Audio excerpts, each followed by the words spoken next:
รรมเสนาบดีเจ้าคณะภาค6ภาค7ธรรมยุทธหลวงพ่อวัดป่าดารวิลมพร้อมด้วยเครื่องสักการะนะครับก็จะได้อัญเชิญข้ามฝั่งจากทางฝั่งโน้นนะครับมาที่ฝั่งนี้ตอนนี้ก็มีการฟ้อนต้อนรับนะครับต้อนรับตอนนี้พระเดชพระคุณหลวงพ่อทั้งสองนะครับได้มาอยู่ที่มณฑลพิธีเป็นที่เรียบร้อยแล้วท่านผู้ว่าราชการจังหวัดเชียงใหม่ก็ได้มาอยู่นะมณฑลพิธีแล้วนะครับ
ขอเรียนทุกท่านนะครับได้ยืนขึ้นนะครับเพื่อรับพระบัญชานะครับซึ่งท่านรองผู้ว่าราชการจังหวัดทั้งสองท่านกอบด้วยส่วนราชการได้อัญเชิญพระบัญชาองค์สังฆราชโดยพระบรมราชวินิจฉัยในพระบาทสมเด็จพระเจ้าอยู่หัวเข้าสู่มณฑลพิธีนะครับ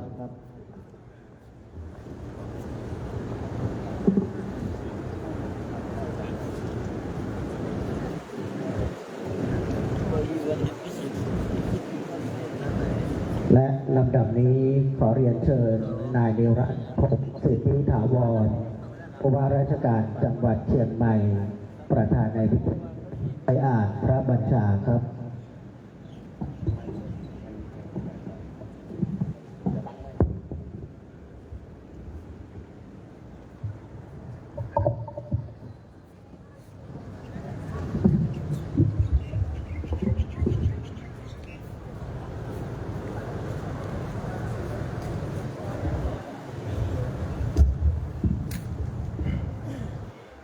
แต่งตั้งเจ้าคณะพระที่เขียนทับ2518อาศัยอำนาจตามความในข้อ11แห่งมหาเถรสมาคมฉบับที่24พุทธศักราช2541ว่าด้วยการแต่งตั้งถอดถอนพระสังฆาธิการแก้ไขเพิ่มเติมครั้งที่1พุทธศักราช2513ออกตามความบัญญัติคณะสงฆ์พุทธศักราช2505แก้ไขเพิ่มเติมบทพระราชบัญญัติคณะสงฆ์ของพุทธ2535แก้ไขเพิ่มเติมคณะสงฆ์14พุทธศักราช2561และตามมติมหาเถรสมาคมการประชุมครั้งที่10 2508เมื่อวันเมษายน 2568แต่งตั้งพระธรรมเสนาบดีธงชัยฉายาสุกฤษ6,550ที่ฐานะปริยธรรม7ประโยควัดท่าดอยสุเทพอำเภอเมืองเชียงใหม่จังหวัดเชียงใหม่ ดำรงตำแหน่งเอาพระมีอำนาจหน้าที่ปกครองคณะสงฆ์ของตนตัดมหาเถรสมาคมที่ 23 พุทธศักราช 2541 ว่าด้วยระเบียบการปกครองคณะสงฆ์จนถึงจะพบคณะในพระพุทธศาสนาตลอดกาลนานเทินทั้งนี้ตั้งแต่วันที่ 9 พฤษภาคม 2568 เป็นต้นไปตั้งแต่วันที่ 22 จากเป็นกรกฎาคม 2560 ยักษ์สมเด็จพระสังฆราชสกลมหาสังฆวินายก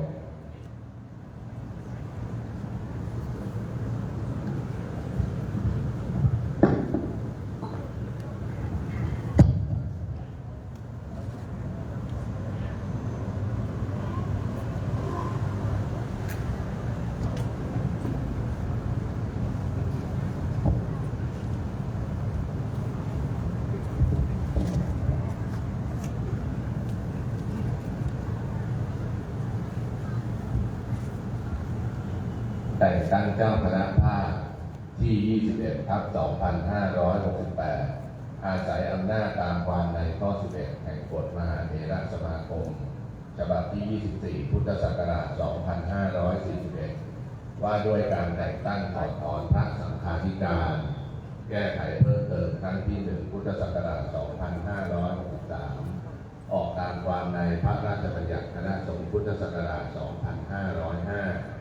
แก้ไขเพิ่มเติมโดยพระราชบัญญัติคณะสงฆ์ฉบับที่ 2 พุทธศักราช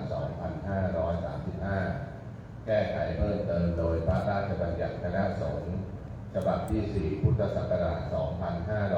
2561 และตามมติมหาเถรสมาคมในการประชุมครั้งที่ 10/2568 เมื่อวันที่ 10 เมษายน 2568 จึงแต่งตั้งให้พระเทพวชิราธิบดีฤทธิรงค์ฉายายานวโร อายุ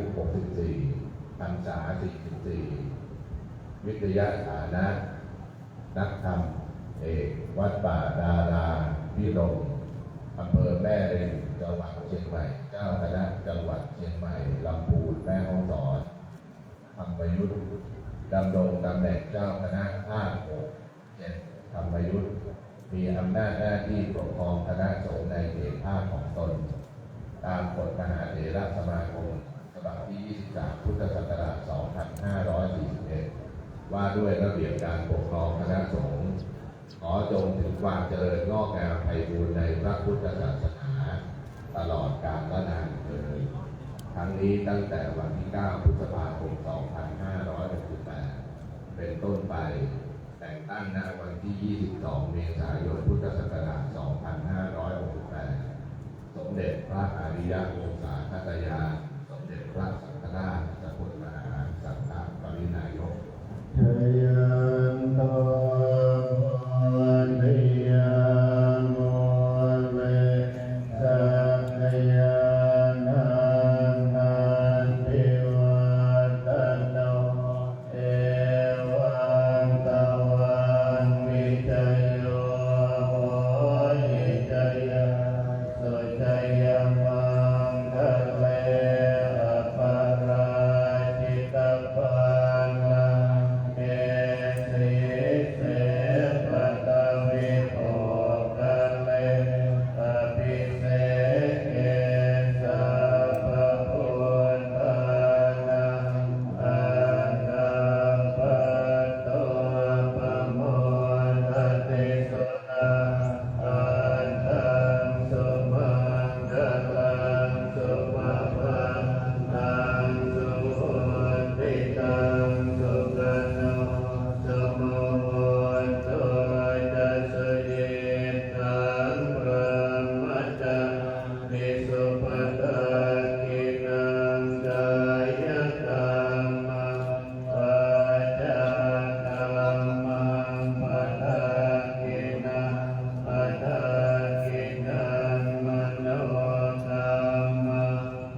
การจังหวัดเชียงใหม่ท่านศิวกรบัวป้อง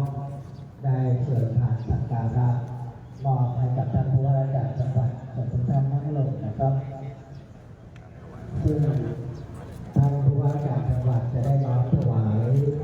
ในนามพุทธศาสนิกชนชาวจังหวัดเชียงใหม่แด่พระเดชพระคุณหลวงพ่อพระธรรมเสนาบดีเจ้าคณะภาค 7และพระเดชพระคุณหลวงพ่อพระเทพวชิราธิบดีเจ้าคณะภาค 6 7คณะธรรมยุทธโดยในฐานสักการะลำดับที่ 2 นั้นท่านหัวหน้าสำนักงานจังหวัดเชียงใหม่จะได้เชิญมอบให้กับท่านผู้ว่าราชการจังหวัดเพื่อน้อมถวายแด่พระเดชพระคุณหลวงพ่อพระเทพวชิราธิบดีลำดับถัดจากนี้ขอเรียนเชิญท่านผู้อำนวยการสำนักงานพระพุทธศาสนาจังหวัดลำพูนและท่านวัฒนธรรมจังหวัดลำพูนจะได้เชิญผ่านสักการะเพื่อให้ท่านผู้ว่าราชการจังหวัดลำพูนน้อมถวายแด่พระเดชพระคุณหลวงพ่อพระธรรมเสนาบดีและถวายแด่พระเดชพระคุณหลวงพ่อพระเทพวชิราธิบดี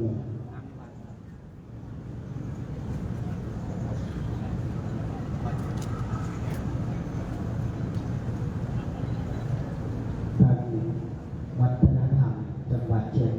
จังหวัดลำพูนนะครับท่านธวัชชัยบทพิทักษ์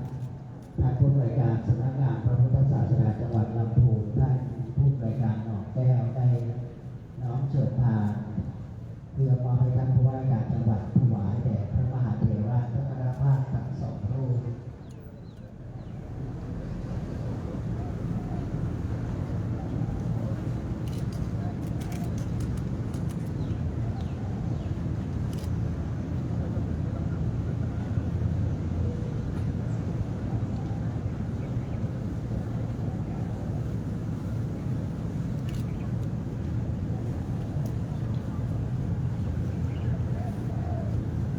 ลำดับนี้ขอเรียนเชิญท่านรองผู้ว่าราชการจังหวัดแม่ฮ่องสอนครับได้น้อมถวายเครื่องสักการะแด่พระเดชพระคุณหลวงพ่อพระธรรมเสนาบดีเจ้าคณะภาค 7และพระเดชพระคุณหลวงพ่อพระเทพวชิราธิบดีเจ้าคณะภาค 6 7ธรรมยุทธ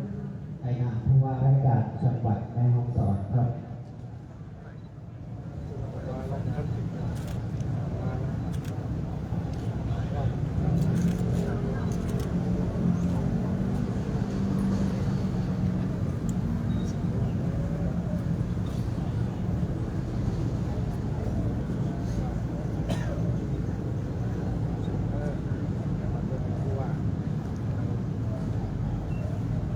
ขอเรียนเชิญท่านปลัดจังหวัดแพร่ครับในนามผู้ว่าราชการจังหวัดแพร่ได้น้อมถวายเครื่องสักการะเรียนเชิญท่านผู้อำนวยการสำนักงานพระพุทธศาสนาจังหวัดลำปางในนามท่านผู้ว่าราชการจังหวัดลำปางได้น้อมถวายเครื่องสักการะแด่พระเดชพระคุณหลวงพ่อพระเทพวชิราธิบดีทั้งสองท่านจะถวายในแต่ละส่วนนะครับทั้งสององค์สองรูปและในช่วงสุดท้ายนั้นจะได้เรียนเชิญท่านผู้บริการสำนักงานพระพุทธศาสนาจังหวัดพะเยาในนามท่านผู้ว่าราชการจังหวัดพะเยาและท่านรองปลัดเทศบาลนครเชียงใหม่จะได้น้อมถวายแด่พระมหาเถระเจ้าคณะภาคทั้งสองรูปโดยในแต่ละท่านถวายในพระธรรมเสนาบดีและท่านปลัดเทศบาลนครนะครับจะได้ถวายที่หลวงพ่อพระเทพวชิราธิบดี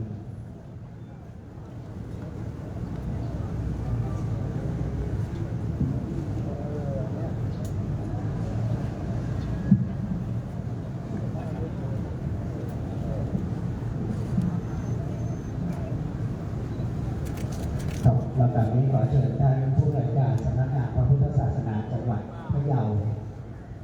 ในนามผู้แทนของท่านผู้ว่าราชการจังหวัดพะเยานะครับที่ได้กรุณามอบหมาย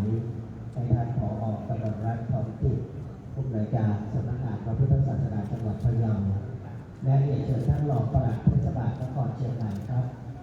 โดยแพทย์ผู้อำนวยการสำนักงานพระพุทธศาสนาจังหวัดพะเยาจะน้อมถวายที่พระเดชพระคุณหลวงพ่อพระธรรมเสนาบดี และท่านรองปลัดเทศบาลนครจะได้น้อมถวายที่พระเดชพระคุณหลวงพ่อพระเทพวชิราภิบดี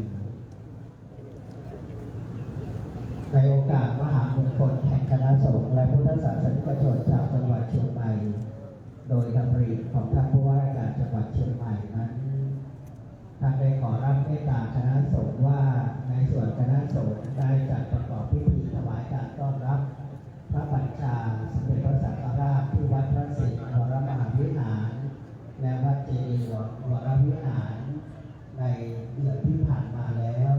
แต่ในส่วนของภาคส่วนราชการบ้านเมืองโดยเฉพาะอย่างยิ่งในเขตปกครองคณะสงฆ์ภาค6เขตใน9จังหวัดนี้เป็นมงคลยิ่งที่จะได้เรียนเชิญท่านผู้ว่าราชการจังหวัดท่านหัวหน้าส่วนราชการในเขตปกครองคณะสงฆ์ได้น้อมถวายพุทธิตาสักการะในฝ่ายบ้านเมืองจึงเป็นที่มาแห่งสุภาพมงคลดีผีในวันนี้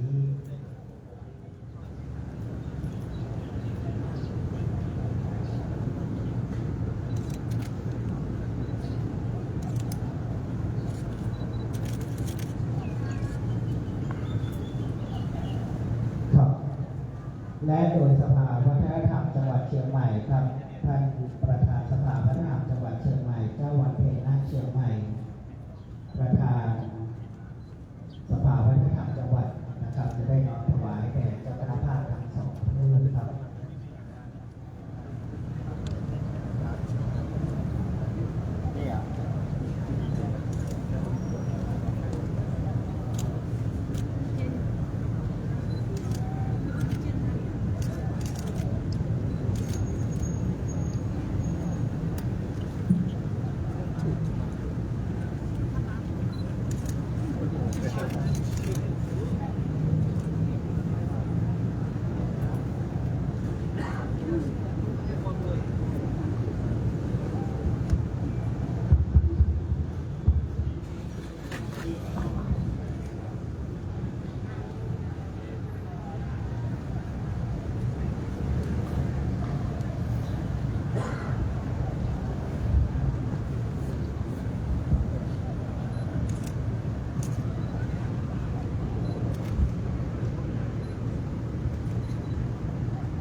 และลำดับนี้ขอเรียนเชิญนายนิวัฒน์พงศ์สุทธิถาวรผู้ว่าราชการจังหวัดเชียงใหม่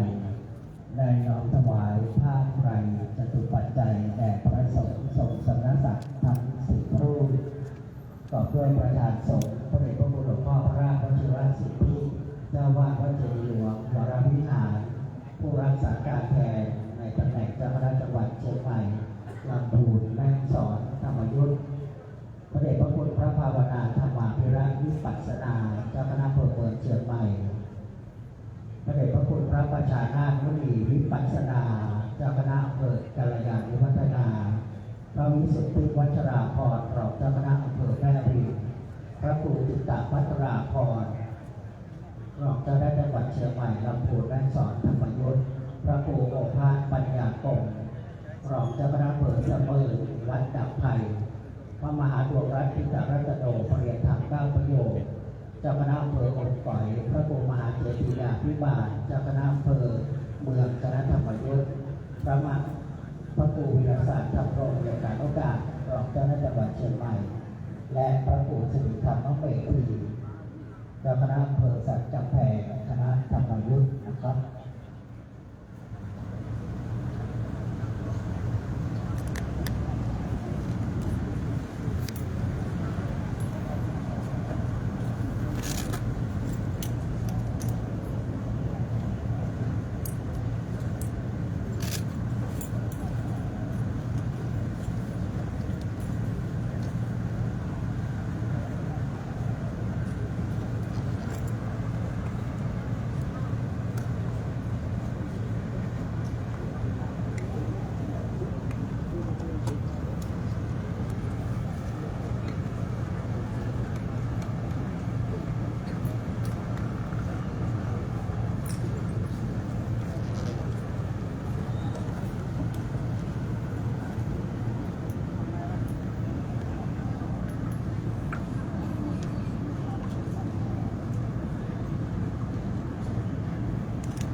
และอีกสักครู่นะครับเมื่อพนักงานเจ้าหน้าที่ได้เทียบวัตถุพยธรรมและของที่ระลึกในอีกชุดหนึ่งจากพระเดชพระคุณหลวงพ่อพระเทพวชิราธิบดีถวายแด่พระสงฆ์พิธีทั้ง10 รูปจะขอเรียนเชิญท่านผู้มีเกียรติทั้ง10 ท่านดังมีรายนามต่อไปนี้ได้น้อมถวายขอเรียนเชิญนายวิวัฒน์พงศ์สุทธิถาวรผู้ว่าราชการจังหวัดเชียงใหม่เรียนเชิญนายวิวัฒน์อินไทยวงศ์ผู้ว่าราชการจังหวัดลำพูนเรียนเชิญนายบุญลือธรรมาธนานุรักษ์รองผู้ว่าราชการจังหวัดแม่ฮ่องสอนเรียนเชิญนายวีรพงศ์ฤทธิ์รอดรองผู้ว่าราชการจังหวัดเชียงใหม่เรียนเชิญนายศิวธนุกาดลรองผู้ว่าราชการจังหวัดเชียงใหม่เรียนเชิญนายศิวกรดวงป้องรองผู้ว่าราชการจังหวัดเชียงใหม่เรียนเชิญนายสมชายอภัยการปลัดจังหวัดแพร่ผู้แทนท่านผู้ว่าราชการจังหวัดแพร่เรียนเชิญนายคนึงกิจพรหมนุชานนท์ผู้อำนวยการสำนักงานพระพุทธศาสนาจังหวัดลำปางผู้แทนท่านผู้ว่าราชการจังหวัดลำปางเรียนเชิญนายมนชัยคงเกียรติต้องรองประธานรองปลัดเทศบาลนครเชียงใหม่และเรียนเชิญนางกมลรัตน์ผ่องจิตผู้อำนวยการสำนักงานพระพุทธศาสนาจังหวัดพะเยาผู้แทนท่านผู้ว่าราชการจังหวัดพะเยาขอเรียนเชิญทั้ง10 ท่านครับ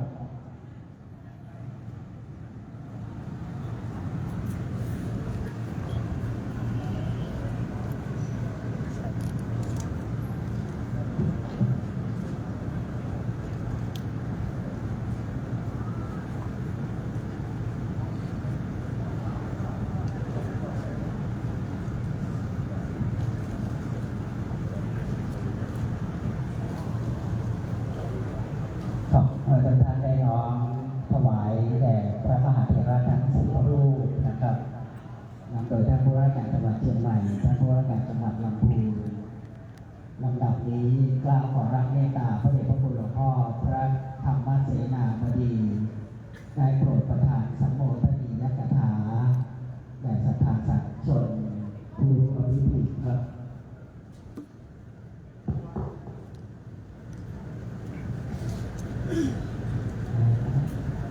โอกาส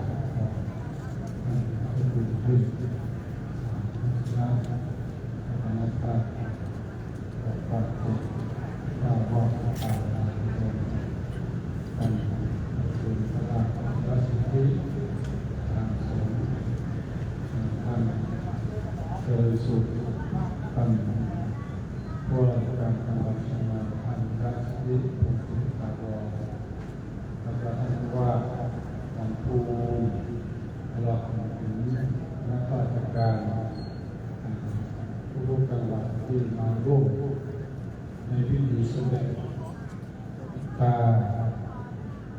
ภาวะแก่อนุมาตาทั้งสองทางคณะสงฆ์ได้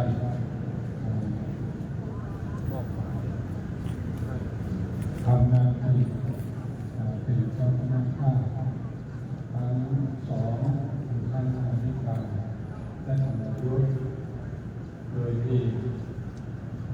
น้ำจิตน้ำใจของท่านผู้ว่าราชการจังหวัด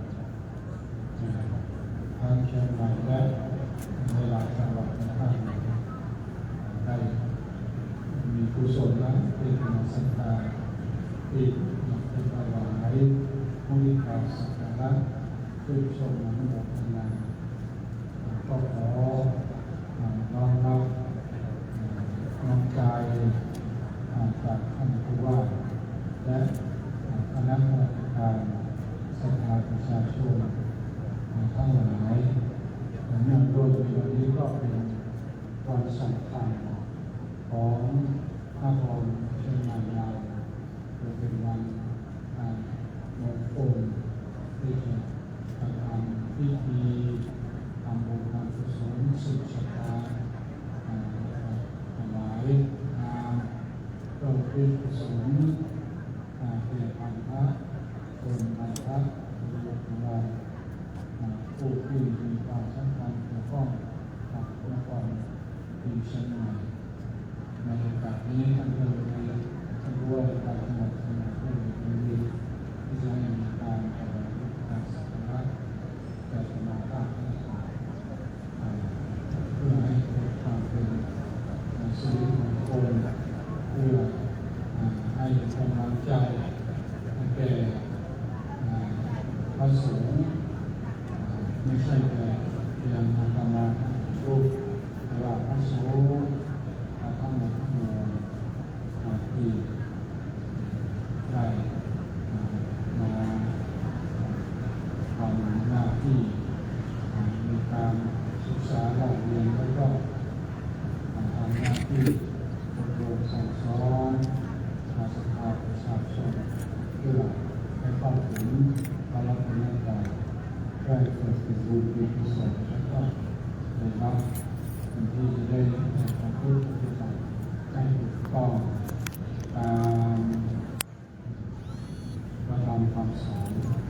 และโดยเฉพาะอย่างยิ่งในปีนี้ด้วยที่ทางสำนักพระราชวังก็ได้จัดให้มีการแสดงพระธรรมเทศนาที่ว่าธรรมนาลาภังเพื่อที่จังหวัดเชียงใหม่ในวันที่14 กรกฎาคมเดือนหน้านี้หลังจากเข้าพรรษาแล้วนี้ก็จะเป็นมงคลแก่บ้านแก่เมืองแก่ศรัทธาประชาชนสาธุชนยิ่งขึ้นไปอีกดังนั้นธรรมภาพสองออกพระนโมทั้งหลายและขอหน้าแห่งพระศรีรัตนตรัยพระสงฆ์เป็นพระองค์ทำงานความดีและสิ่งศักดิ์สิทธิ์ทั้งหลายในเมืองเชียงใหม่ครูบาอาจารย์ในจังหวัด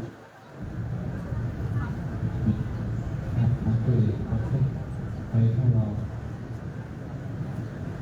ฝากรักษา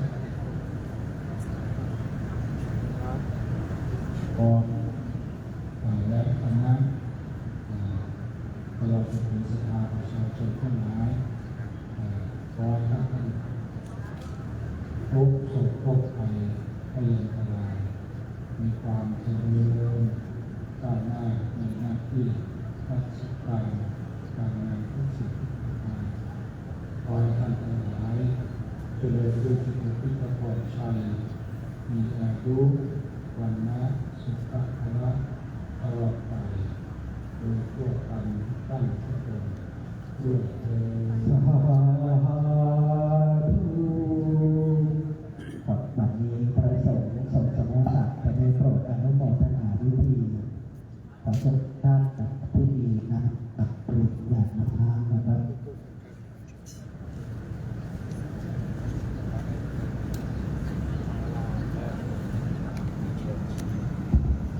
ยะถาวาริวหาปุราปริปุเรนติสาคลังเอวะเมวะอิโตทินังเปตานังอุปกัปปติอิทธิตังปฏิตังตุมหังคิปะเมวะสมิจจตุสัพเพปุเรนตุสังกปาจันโทปนะระโสยถามณิโชติระโสยถาโยวิวัจจันตุสัพพะโรโควินาศตุมาเตภวัตวันตรายโยสุขิติกายุโกภวะอภิวาทนาสิริสนิจัง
และในการนี้ท่านผู้ว่าราชการจังหวัดลำพูนขอรับเมตตาพระมหาเถระ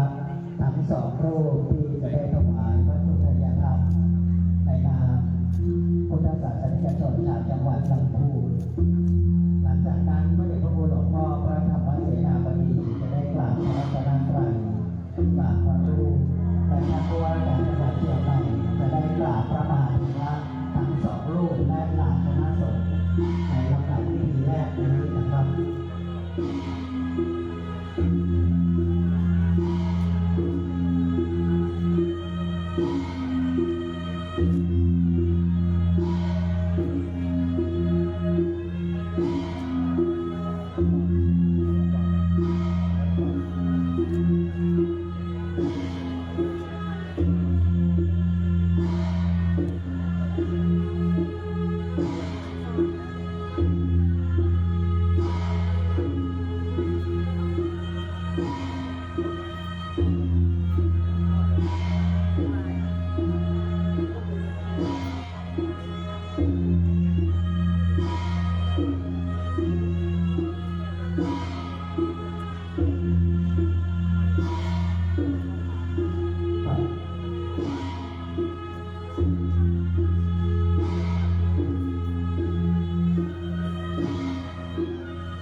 ตอนนี้พระเดชพระคุณหลวงพ่อเจ้าคณะภาคทั้งสองรูปได้กล่าวพระรูปเจ้าพระคุณสมเด็จพระอริยวงศาคณาจารย์สมเด็จพระสังฆ